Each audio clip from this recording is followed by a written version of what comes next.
الحمد لله نحمده ونستعينه ونستغفره ونعوذ به من شرور أنفسنا ومن سيئات أعمالنا من يهده الله فلا مضل له ومن يضلل فلا هادي له وأصلي وأسلم على أشرف المرسلين محمد رسول الله صلى الله عليه وسلم المبعوث رحمة للعالمين. أما بعد فإنني أتحدث اليوم عن بعض الحكم العظيمة التي وردت في حديث الإمام علي ابن أبي طالب رضي الله عنه التي تحمل في طياتها دروسا عظيمة لكل واحد منا في حياته اليومية. وقد قال الإمام علي رحمه الله تعالى: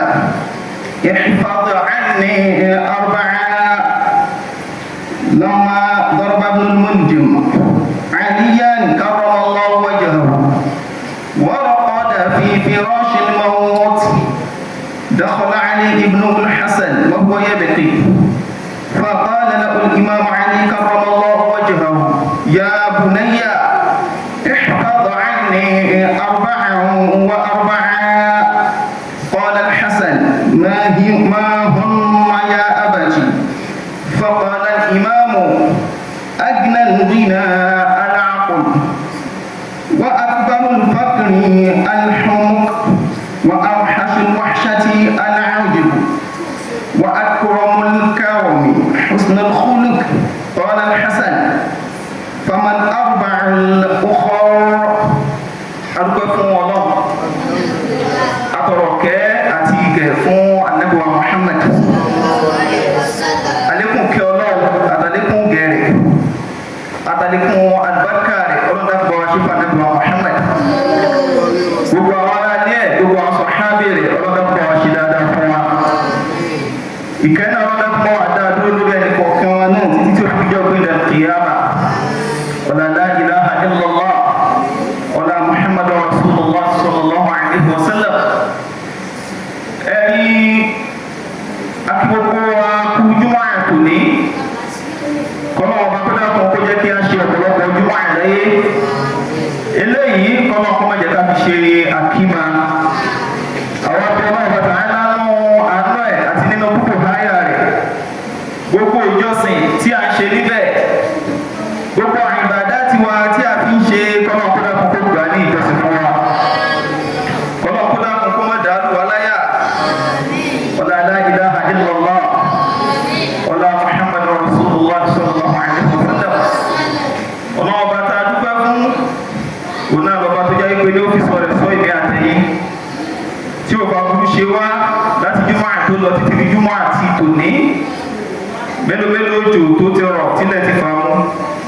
ṣùgbọ́n dídá sí tọ́lá ọba jẹ́mi àtẹ̀yìn sí náà là ń dúpẹ́ lé lórí. àlàáfíà ara tó fún wa tá a tó fi lè wá jọ́sìn fún tá a tó fi lè wá dúpẹ́ fún pé ó ní kí júmọ́ àrùn tó ṣojú ẹ̀mí wa. àlàáfíà àwọn náà à ń dúpẹ́ lórí ẹ̀. àwọn àdára tó ṣe fún wa wá ní ta'uddu ni'matallahi la tuhsuha. bàbá ní a máa ka ìdẹ̀ra tó máa bá ṣe fún wa á lè ká tán.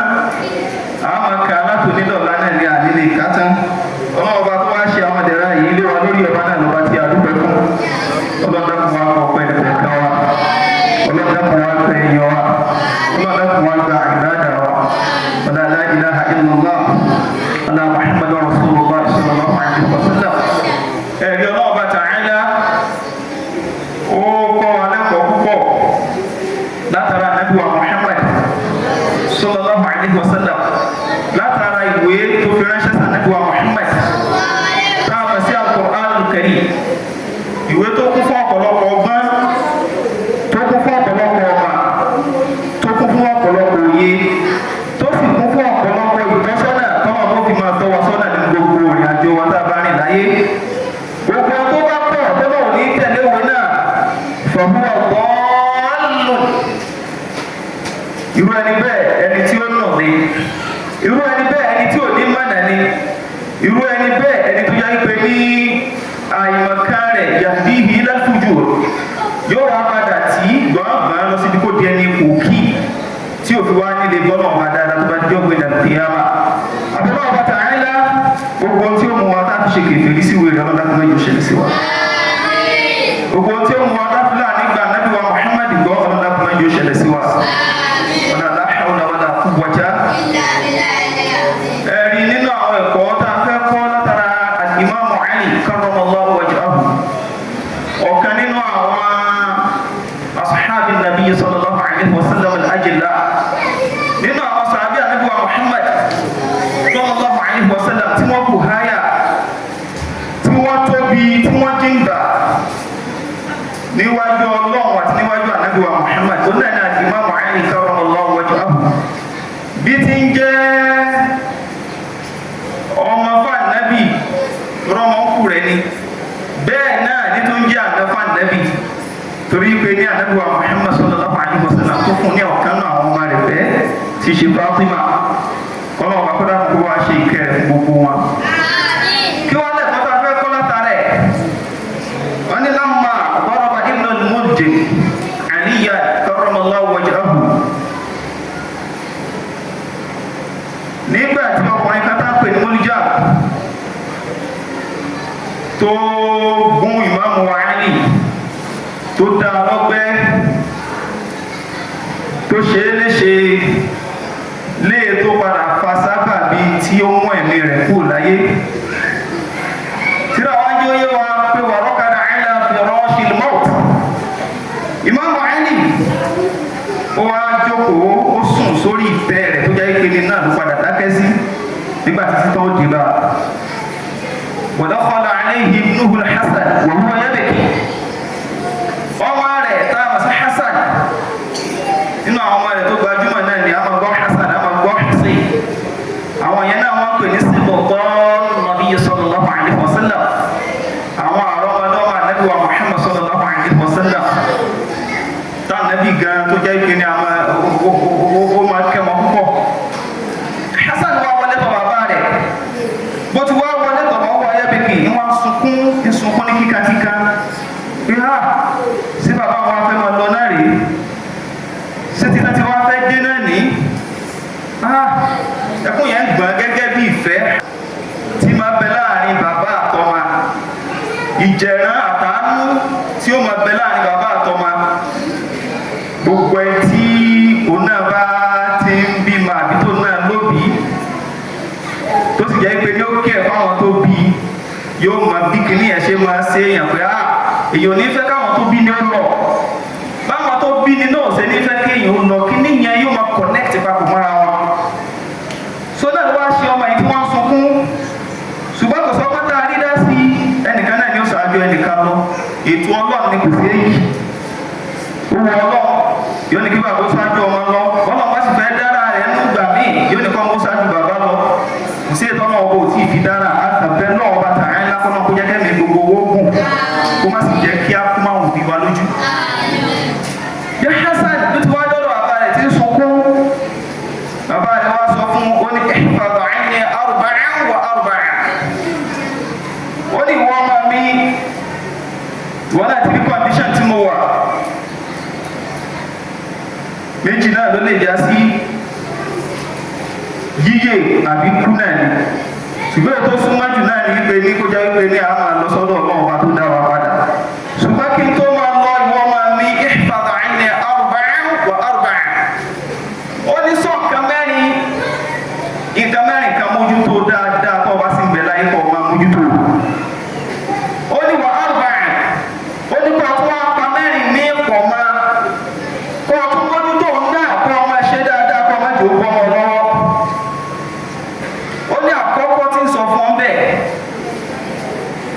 nígbà tó mọ́ wá bí ẹ̀mà yẹ́rù sí sọ ó ní fama hunna ya abati ó ní wọ́n bàbá mi kí wọ́n làwọn nǹkan ọ̀hún kí làwọn nǹkan ọ̀hún tó fẹ́ kí n mójútó ó ní lọ́mà àkọ́kọ́ ń bẹ̀ pé ààbùnà lùwínà àlàákùn ó ní wọ́n máa mi jẹ́ kí kíní kan máa yí ọ pé tó rọrọ̀ ju tí ń jẹ́ ọ̀rọ̀ lọ kéèyàn nílé kó lówó kó sa ọ̀rọ̀ jọ gbogbo ẹ̀ kó ní gbogbo ẹ̀ kó tilẹ̀ wù kó pọ̀ tó ọ̀rọ̀ yóò máa jẹ́ ó ní ṣùgbọ́n kíní kan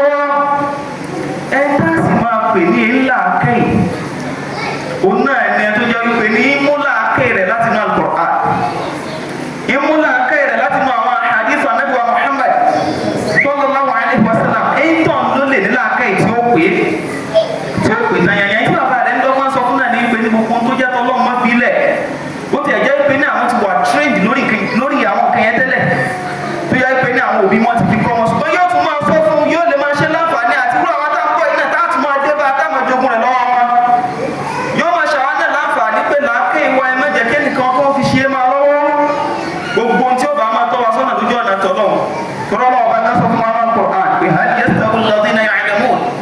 walladhina la ya'lamun. Ǹjẹ́ wọ́n lè ṣe déédéé àwọn tí wọ́n dá Ọlọ́run ọba mọ̀ tí wọ́n nímọ̀ àtàwọn tí wọn ò nímọ̀ ṣe déédéé ṣó lè dọ́gba? Kíní yóò lè dọ́gba. Orí pé ní ẹni tó bá wá mọ̀ nípa ẹ̀sìn ẹ̀ tó sì nímọ̀ pẹ̀ lè fi wé ẹni tí ò nímọ̀ pà nípa ẹ̀sìn. Torí pé ní wọ́n ṣe máa jẹ́sìn fún Ọlọ́run ó yá kó sọ̀tọ̀ọ̀tọ̀. Lórí bí yàrá ṣiṣẹ́ ní àgbọ́yé pẹ̀ ẹ̀sìn rẹ̀ náà ni ó ṣe lè sin lọ́wọ́ ọba tó. Òun bí ó sì lè ṣe ìbádà fún tó. Torí pé èèyàn mọ̀ kí ló fẹ́ múlò ń bẹ̀. Ìdé èèyàn ò sì mọ̀ rèé. Kò sí àǹfààní kankan tó fẹ́ ṣe. Sọ́ni àkọ́kọ́ nu ti ń sọ fún ọ nìyẹn ó ní mójútó ìwọ ọmọ mi. Ó ní ẹlẹ́ẹ̀kejì. Akbar al-faqr al-huq. Ó ní lọ́ọ́ mà tó bá ní pé níyàn tòsí ó níyàn tòsí. Ó ní kí sẹ́ pé kí wọ́n má lówó lọ́wọ́. Ìlà àkọ́kọ́ tòsí ìwọ ọmọ mi. Nínú tí wọ́n á ti dọ́kọ̀ mójútó kí sẹ́ pé wọ́n wà kò rẹ̀ kò sí kọ́mọ̀ ń bẹ̀ kọ́.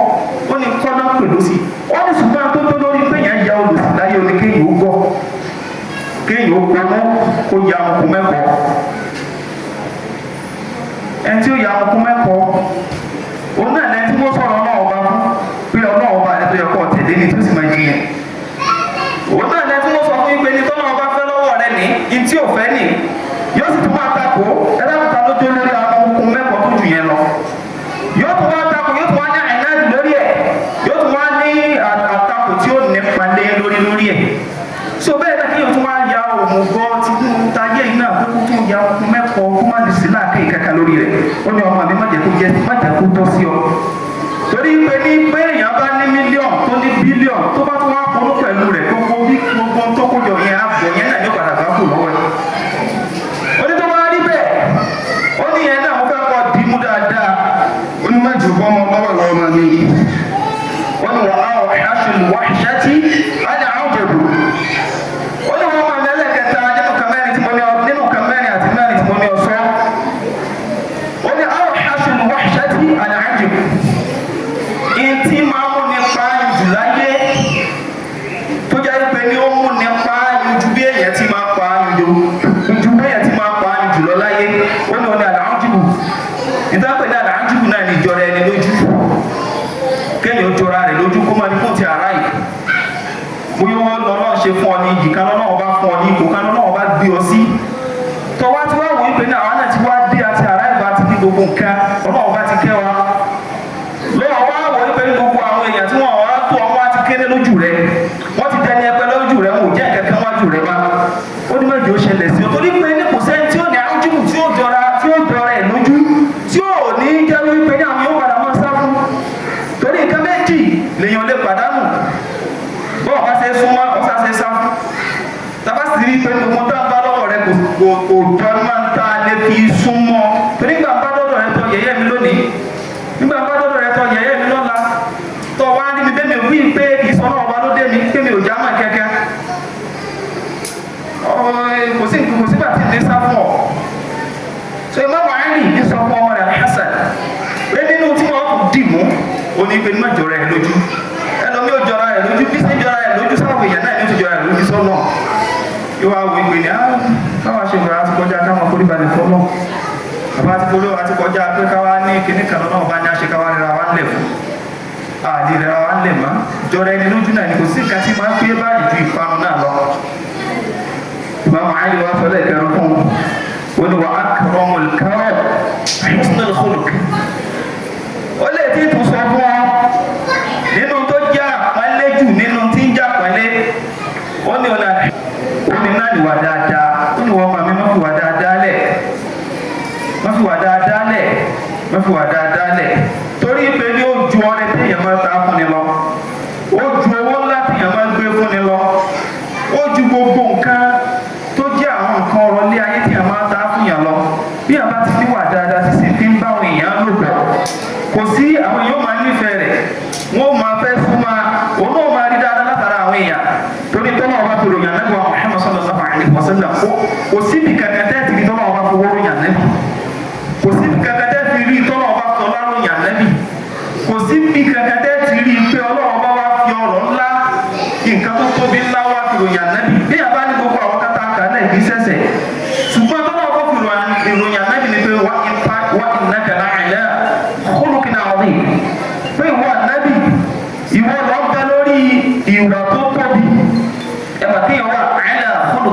pé kólópínà àdéhùn ni ìwà tó tóbi ní bó ti wá tóbi tó òréré rẹ̀ ògóńgórí rẹ̀ níwà níwà Muhammad sallallahu alaihi wasallam orí rẹ̀ lọ́wà tó ìwà tó dá lọ́wọ́ lórí ànábì ànábì máa dá abẹ́ sílé ó tún dá abẹ́ sí ó dá abẹ́ sáwọn láàrin àwọn ìyàwó ó dá abẹ́ láàrin àwọn ẹbí ẹ̀ ó dá abẹ́ láàrin àwọn ọmọ tó mú sọ́dọ̀ tó fi wá jẹ́ ìpè ní yóò máa tírìtì wọn dáadáa gbogbo tí mo bá lágbára kò ní ìlàbọ̀ wọn lọ́rùn gbogbo tí wọ́n agbára wọn ò ká kò ní kí wọ́n máa ṣe kò ní fìtínà wọn mélòó ọmọ tí ń bẹ lábẹ́ tiẹ̀ mélòó ọmọ tó ọkọ sọ́dọ̀ tó jẹ́ ìpè ní ọ̀ máa fi wọ́n ọ̀ máa fi àwọn àṣesítọ̀ ìwà púpọ̀ ọ̀hún sí wọn máa fi bà wọ́n nú jẹ́ àwọn kó wàá máa rò ìpè ní sáwọn oníyà ayé wá báyìí irú gbọ́dọ̀ ọ̀rọ̀ ọba wá sọ àwọn dé látàrí ìwà púpọ̀ fi ń bá wọn lò ọ̀fẹ́ kí wọ́n ga ọ̀fẹ́ kí wọ́n jẹ́ èyà gbogbo ẹ̀ náà sáfẹ́ kó jẹ́ tí àti àwọn ọmọ rẹ̀ náà ni gbogbo ẹ̀ náà wọn náà ń dá ọ̀pọ̀lẹ̀ dé àwọn ọmọ rẹ̀ káwọn ọmọ wa jẹ abẹ́lẹ́ wọn bá ta ayé nínú àná rẹ̀ dáadáa rẹ̀ kọ́nà kúta tó kó ṣe é fún wa wà á rí kọ́nà ọba kúta tó kó fún wa.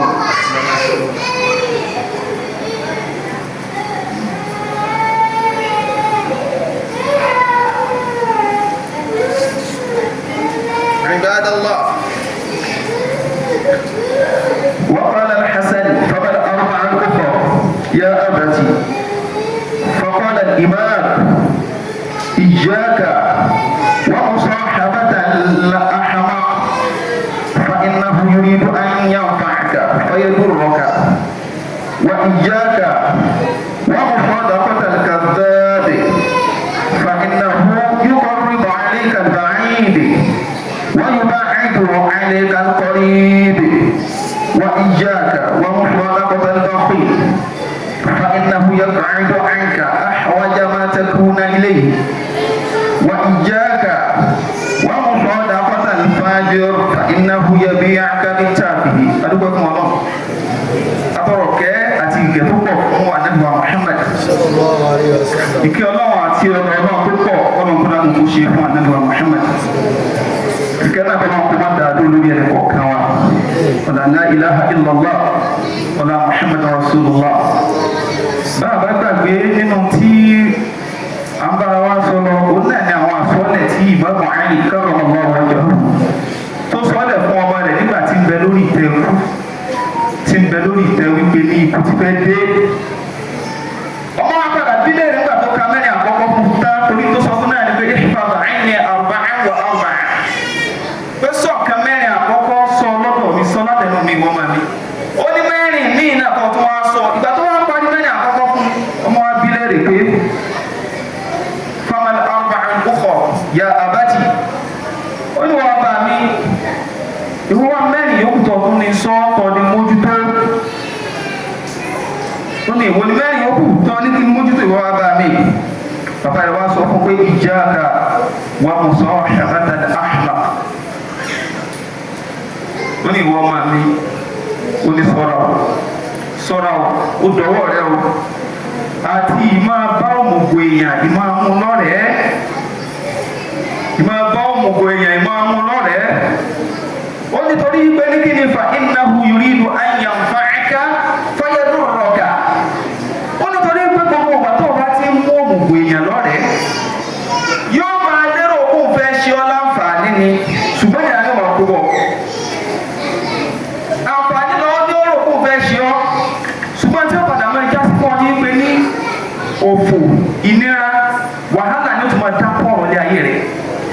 torí pé ní ẹ̀rí pé ní aṣọ ìpè ní òmùgọ̀ kò túmọ̀ sí pé ní bóyá òmùgọ̀ pé bóyá ń da tó àbí kẹ̀kẹ́ ṣùgbọ́n òmùgọ̀ pé bóyá tí ò dọ́lọ́ mà ẹ̀ tí ìṣètò ọlọ́fẹ́ àgbo òmùgọ̀ ni torí kò sí ń tẹ̀yà lè fi òmùgọ̀ tó pọ̀ jù láyé kí yóò máa ta kó tọ́lọ́ kó máa ta kó ta nígbà Muhammad sallallahu alaihi wasallam gbogbo ẹ̀ tó bá wá ní pé ní yẹn tó ń gangan tó gbájúmọ́ nìyẹn ọwọ́ àti wọn lọ kú lẹ́rẹ̀ẹ́ sọ́wọ́n kó wọn padà sọ́nù ẹtọ́ jẹ́ pé ní kò níbi kankan tí máa ń pè ọ́ lọ ju wípé ní yá lọ ta ajá ń jóná àbí ajá ń sáré eré ọmọ ń jóná àbí kíní kan láti máa wí.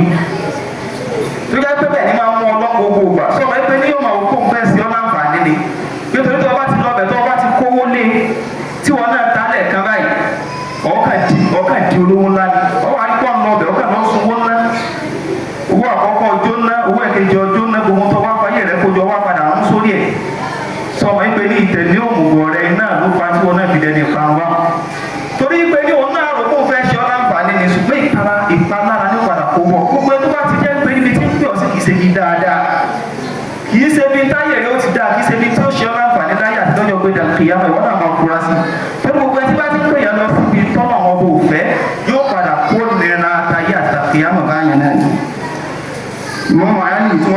fún un torí àkókò wa ó ní iyyaka wa musadaqata al-kazzab fa innahu yuqarribu 'alayka al-ba'id wa yub'idu 'alayka al-qarib. ó ní ṣọ́ra ó dọwọ́ rẹ àti ìmọ̀ bá òkúrọ̀ àtúrọ̀ tàbí òkúrọ̀ ìmọ̀ bá rẹ ìmúlọ́rẹ̀ ìmúlẹ́ni àsúnmọ́ ó ní ṣọ́ra torí pé tó bá ti jẹ́ ìpè lókùnrin èèyàn tí wọ́n dáhùn àwípé ní ó lè fi rọ́tà àyàn tó bá jẹ́ pé lọ́ọ́ mú lọ́rẹ̀ yòókọ́ ríbu àìlèkàgbàì gbogbo tó súnmọ́ gbogbo tó jìnnà ni ó máa mú súnmọ́ wáyé pẹ̀lú rọ́ gbogbo tó sì jìnnà pátá gbogbo tó sì súnmọ́ yóò máa gbé jìnnà sí ọ ìrẹ̀ ní sọ pé lọ́ọ́ kó sí ibi rẹ wá àti sẹ́ni àtà fún ọ yóò máa tọ̀ ọ́ láàmú wọ́n tó ti wá gbẹ́mí lé gbé lágbájá yìí rí nǹkan lọ́dọ̀ rẹ̀ ọ̀ ní padà rí nǹkan pa lọ́dọ̀ rẹ̀ tó sọ̀rọ̀ fún àwọn bẹ́ẹ̀ mọ́ kan wọn. ó tún wá sọ fún pé wọ́n iyyaka wọ́n mú sọ́dà kọ́tà lọ́pẹ́ ó ní sọ́ra wọ́n mú ahun èèyàn wọ́n mú lọ́rẹ̀ẹ́ ahun ẹ̀tọ́ ẹgbẹ́ nípa bá lọ ọwọ́ rẹ̀ kò ní sẹ́jẹ̀ ẹ̀tọ́ jẹ́ pé ní òun gan fún ara rẹ̀ àti mú sísí ní owó rẹ̀ máa ní lára ní ó ní sọ́ra fún torí pé ní fa innahu yab'idu 'anka ahwaja ma takuna ilayhi kò sí ìkàkà tí ó máa ṣe mú ọdún wípé ní ìgbà tó bùkátà sí jù tọ́rọ wípé ní bóyá bùkátà orin kan tó fẹ́ kó jáde látọ̀dọ̀ rẹ̀ sọ́dọ̀ rẹ̀ ńlá gángan níwà disappointed torí pé ní sísí ní owó rẹ̀ kò lè mú kó lè fi ràn ọ́ lọ́wọ́ kò lè hé kó fi ràn ọ́ lọ́wọ́ so ìgbà tó bá bùkátà rẹ̀ sí wàá padà ṣe fún ọ sọ wọ́n ìpè ní wọ́n padà fẹ́ máa láníyàn fún gan sí nítorí wọ́n máa láníyàn bú sí àbí tó mọ̀ òkú ọ̀ní bá ṣe àwọn kúkú lóore fún ọ̀jìnà sí pátápátá mọ̀ lè bá ṣe sọ ara àwọn àsọ́ọ̀lẹ̀ tí Imam Ali tó bá ọmọ rẹ̀ sọ nìyẹn nítorí àkókò wa máa kàyé kújọ kọ́nà ọba kó dákun èyí tí agbọ́ lónìí kọ́nà kó jẹ́ kó ṣe wá láǹfààní láyé àti lọ́jọ́ pé dàtí kìyàmà kọ́nà kó dákun kó gbà ní àìdáàdà fún wa ọ̀la la ilaha illallah ọ̀la Muhammadu Rasulullah sallallahu alaihi wasallam gbogbo àwọn alálàájì tí wọ́n ti dé ọlọ́run ájì wọn lọ́dà kó méjì ó bàjẹ́ ọ̀la al-Qur'an al-Karim ọ̀la la hawla wala quwwata illa billahi al-aliyyil azim nínú wọn tí àwọn dàpọ̀ tí wọ́n fi ọwọ́ ṣọwọ́ sí wa ní minhaj alhaji wa Qasim Adelabu Kezma tí àwọn náà ti hajj dé àwọn náà ní àwọn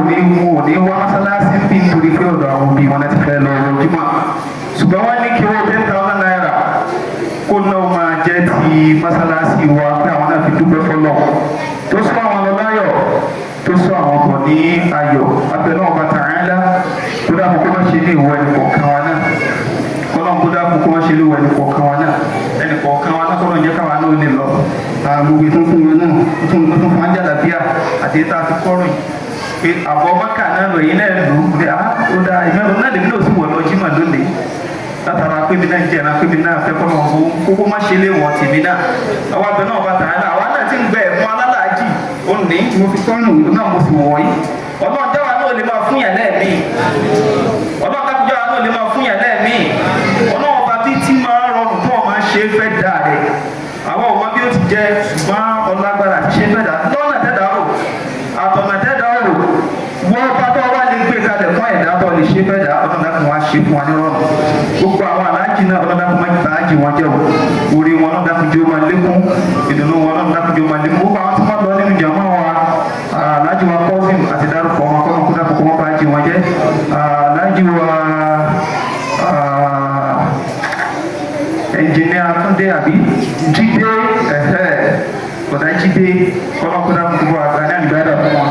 kọ́nàkúnà wa ṣe kó máa dàlú wọn láyà àti gbogbo àwọn alálàájì tá a mà náà tí mo ṣe jàmọ́ wa nínú minhaj bí àtàwọn míì tá a mà náà kọ́nàkó gba gbogbo ẹ̀ ní àgbàdà fún wọn àwọn náà kó má dàlú wọn láyà kó má ṣe lóore wọn gbogbo bó ti lè wù kó wọn tó kíkún wọn lọ́dọọdún náà làwọn èèyàn pọ̀ sí